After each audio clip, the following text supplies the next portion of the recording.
Welcome to the next tutorial of ethical hacking and penetration testing, and this would be my last tutorial for the DDoS attacks. And before we move on to the client-side application hacks, I want to do at least one more operating system hack. And vulnerabilities still exist in the new operating system, but they're becoming more rare and rarer. In the previous tutorials, I taught you as to how I can go ahead and do a DDoS attack after I have access to the person's computer. But in this tutorial, it would be something different. I won't be running any application from his computer, or I won't be first accessing his computer, or even not accessing his computer. I will not even access his computer at the very beginning. So, Windows 7 was released like a lot of time before, but still there are people who actually use that. I don't know for why, because Windows 8 has much more security, but again it has its own different weird kind of bugs which will again irritate a person, and the person will be so irritated that he will go back to using Windows XP. It may be a hyperbole or something, but that's how Windows works. So I would anytime prefer a Linux system, but even Linux has its own bugs, and at least in Windows you can at least solve a bug, but in Linux it does not have that amount of bugs, but it is 10 times quicker, and it's almost like most of the time it is impossible to hack unless it is the user's fault through social engineering.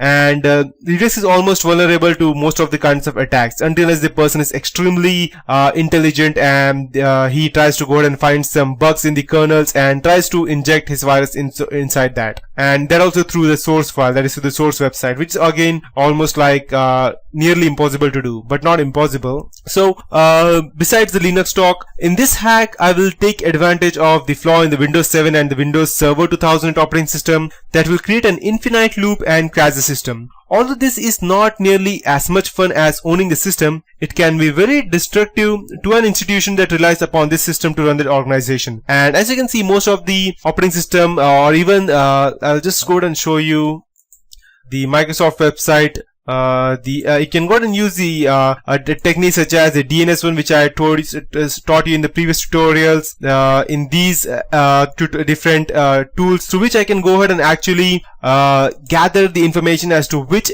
server, Windows server, is the person actually using, whether it's 2008, 2003 or 2012. And if you go and check, most of the people will normally use the 2008 server because it is very user friendly, but at the same time it has its own vulnerabilities. So it can be very destructive to this organization without them knowing that how actually system works. They directly go ahead and implement that. So enough talk, let's get started. Fire up our Metasploit and let's hack. So if you're new to Metasploit, then check out my previous tutorials as to how you can go ahead and do these kind of attacks and pass some hacks. So little background material. Remember that Metasploit has different types of modules, exploits, payloads, auxiliaries, encoders, NOPs and posts. So in this hack, I will use the auxiliary module to attack the Windows 7 and the Windows Server 2008 based system SMBs. So just go ahead and fire up the MSF console by typing MSF console, and wait for around 2 to 3 minutes, or maybe 5 if you have a slower system. Okay, so we have our Metasploit started, and if you got these same things, access security permission denied, then this is just for you can say it's a kind of a troll that Metasploit has written. So if you're new to Metasploit and you see these things, then don't worry about that, because this is just for fun, and that Metasploit has created so that it could go ahead and troll new noobs or new users. So just don't worry about that and ignore. And as you can see, we have 1389 exploits, 788 auxiliary, 356 payloads, and 37 encoders, 8 knobs, and 223 posts over here. And when I say post, it is not our Facebook post, it is the post exploit that we would use after going ahead and hacking into a PC. So let's go ahead and start our exploit by typing use auxiliary. I used this module when I was using Backtrack. I don't exactly know whether this still works on our Kali Linux, but still go ahead and try to use that. Auxiliary Windows SMB /ms10 underscore negotiate, I believe, and I'll just type, I think that this was underscore loop. Let's check if we have this module or if this has been, okay, I believe this has been deleted. And let's check. Okay, so we have all these things and we wanted the Windows SMB. So let's check. We have the SMB exploit, and we want the MS10. I believe MS10 was removed. We want more. Let's check the SMB09. Yeah, we have the SMB10 negotiate response loop. Perfect. So we will be using this module, and the only thing about it was that it's written 006 over here, and I'll type Control C and I'll use I'll just go and delete this. I'll paste it over here. Perfect. So, and now I'll go ahead and type show options, and okay, S should be smaller. So as you can see that we have, these are the SRV host, SRV port, SSL. That would be the false since we are negotiating SSL for incoming connections, and this would be the path for a custom SSL certificate. So now I will type the auxiliary actually module that we have used, and then we will click show options. So now we will be setting the SRV host.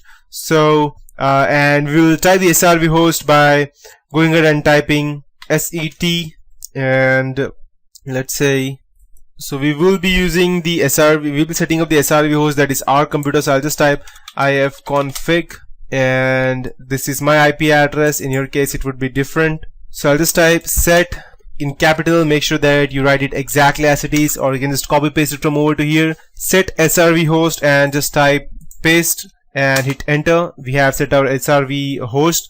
Now we need to go ahead and set our okay. So yeah, perfect. Now since we have our SRV host, now we need to go ahead and use the run, and in the last step we will run our auxiliary modules before we go ahead and actually execute these things. So everything would be different.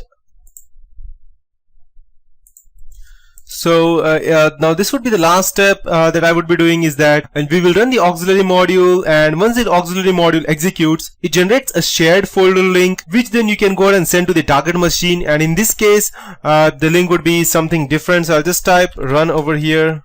I don't remember exactly, run should be in capital or small. I'll just go ahead and run.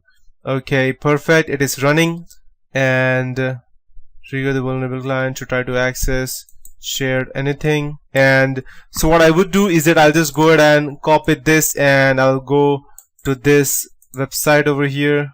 I can go ahead and run this by going ahead and typing it over here. Most probably I should be able to. Let's see if I am able to.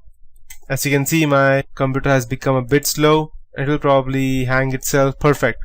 So what I actually did was that as you can see, if you go ahead and run this computer, it will not run, it will just go ahead and stop. So yes, that's a bit confusing. So what I did was that I should go ahead and send this specific thing to my target computer, and as soon as he clicks this specific link, I can go ahead and send him something like, to make it look more safe, I can go ahead and send him some kind of web page, or I can say, oh my god, look at this specific image, or something through email or through Facebook or something else. But as soon as he clicks this thing, his computer is hanged. As you can see, I cannot go ahead and type anything, or I cannot go ahead and run anything from over here. I'll just try to press Control Alt, and then my mouse will be released. If I click over here, it's hanged. I cannot do anything. So in fact, I have DDoSed my Windows 7. If you're a bit confused, I'll explain this to you once more.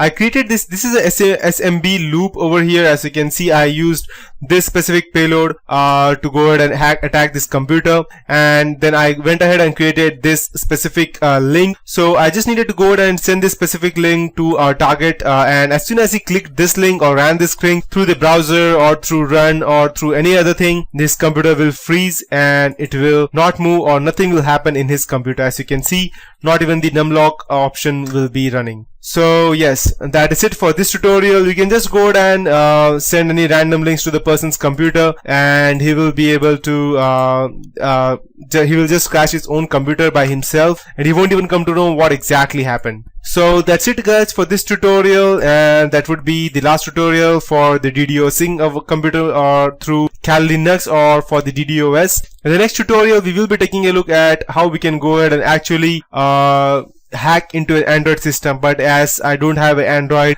with me right now, I'll be just showing you as to how we can do that. I won't be actually able to perform an Android attack. So that's it guys for this tutorial. See you next time.